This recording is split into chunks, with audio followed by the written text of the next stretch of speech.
শঙ্কা না শঙ্কা এগুলো তো আসলে উপরে আলোচনা। আমি ওটুক পর্যন্ত যাই নাই, আমি ঢাকা ৮ নিয়ে ব্যস্ত আছি। আমি এখানে এই ধরনের কোনো শঙ্কা দেখতে পাচ্ছি না।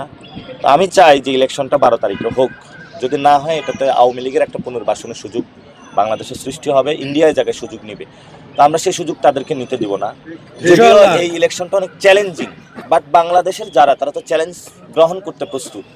তো আমরা ইনশাল্লাহ এই চ্যালেঞ্জটা গ্রহণ করতে প্রস্তুত এবং আমাদের যারা প্রার্থী, অন্যান্য প্রার্থী যারা রয়েছেন, আমরা তাদেরকেও স্বাগত জানাচ্ছি যে আমরা একটি সুন্দর প্রতিযোগিতাপূর্ণ পলিসি বেসড ইলেকশন ক্যাম্পেইন করব, আলোচনা করব।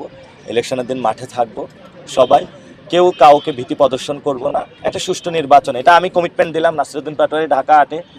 আমার জায়গা থেকে সর্বোচ্চ সহযোগিতা থাকবে প্রশাসনের জায়গায়, ইলেকশন কমিশনের প্রতি। আমার দলীয় যারা নেতাকর্মী রয়েছেন, আমাদের ইলেকশন ক্যাম্পেইনে যারা রয়েছেন, সবাই শান্তিপূর্ণভাবে থাকবেন এবং সুষ্ঠু নির্বাচনের আমরা ঢাকা ৮ আমাদের দিক থেকে আমরা প্রতিশ্রুতি দিচ্ছি ইনশাআল্লাহ।